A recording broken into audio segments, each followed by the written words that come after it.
നിങ്ങൾക്കെല്ലാവർക്കും സമാധാനം ഉണ്ടായിരിക്കട്ടെ. അവിടുത്തെ ആത്മാവോടുകൂടെ ദൈവമായ കർത്താവ് ഞങ്ങളെയും യോഗ്യരായി തീർക്കുമാറാകട്ടെ. ജീവൻ നൽകുന്ന പ്രഖ്യാപനമായ നമ്മുടെ കർത്താവ് യേശു മിശിഹായുടെ വിശുദ്ധ എവൻഗേലിയോൻ ലോകത്തിന് ജീവനും രക്ഷയും ഘോഷിക്കുന്ന വിശുദ്ധനായ ലൂക്കോസ് എവൻഗേലിയോസിന് എഴുതിയ രക്ഷാകര സുവിശേഷത്തിൽ നിന്ന്.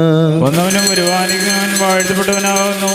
നമ്മുടെ രക്ഷയ്ക്കായി തന്നെ ജീവനെ സ്തുതികളും നാം എല്ലാവരുടെ മേൽ തന്നെ അനുഗ്രഹങ്ങളും എന്നേക്കും ഉണ്ടായിരിക്കട്ടെ.